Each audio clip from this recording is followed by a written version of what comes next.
ذرا سوچیں، آپ کی گاڑی کا فیول ٹینک خالی ہونے کے قریب ہے اور ملک کے ہر پیٹرول پمپ پر پیٹرول فنش کا بورڈ لگا ہے۔ یہ صورتحال اب صرف ایک فرد کی نہیں بلکہ پورے پاکستان کی حقیقت بننے والی ہے۔ آج ہم پاکستان کے اسی گہرے ہوتے ایندھن کے بحران کو سمجھنے کی کوشش کریں گے، ایک ایسا بحران جو اس کی معیشت کو بالکل کنارے پر لے آیا ہے۔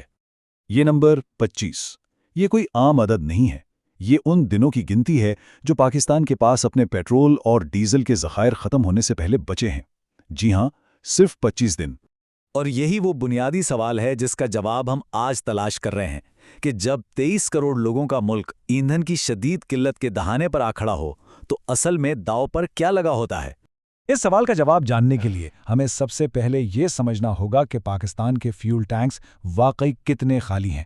صورتحال کی اصل سنگینی ان اعداد و شمار میں ہی چھپی ہے۔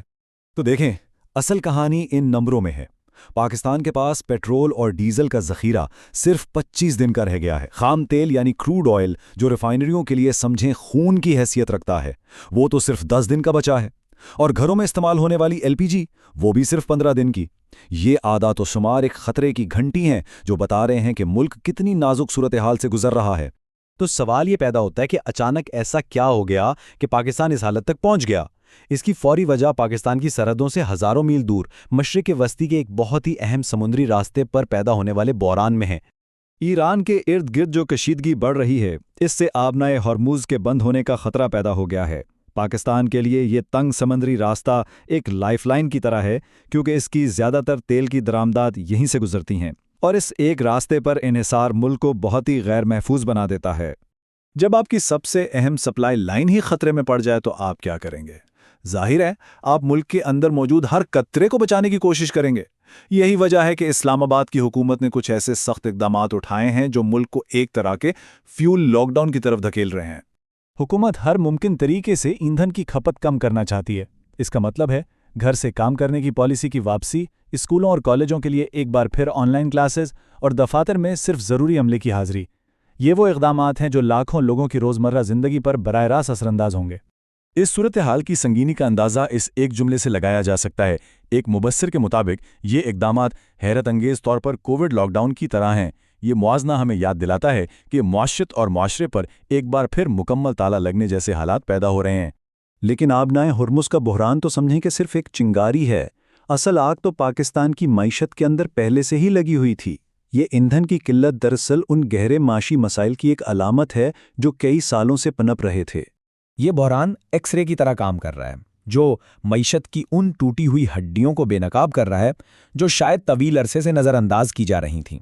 آئیے دیکھتے ہیں کہ یہ بنیادی کمزوریاں آخر ہیں کیا۔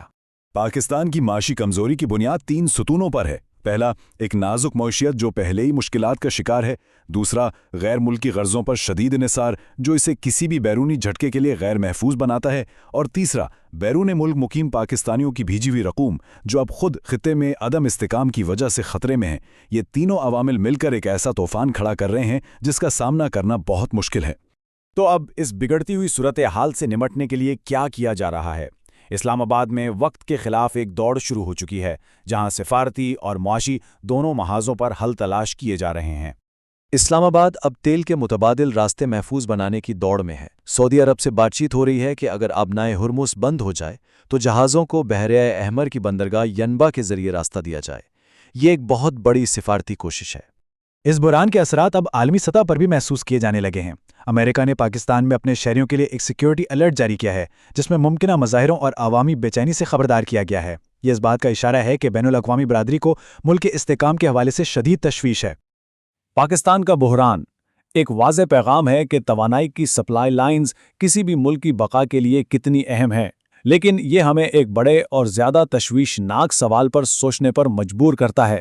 جب توانائی کو عالمی تنازعات میں ایک ہتھیار کے طور پر استعمال کیا جانے لگے تو اگلی کون سی معیشت ہوگی جو اسی طرح تباہی کے دہانے پر کھڑی ہوگی؟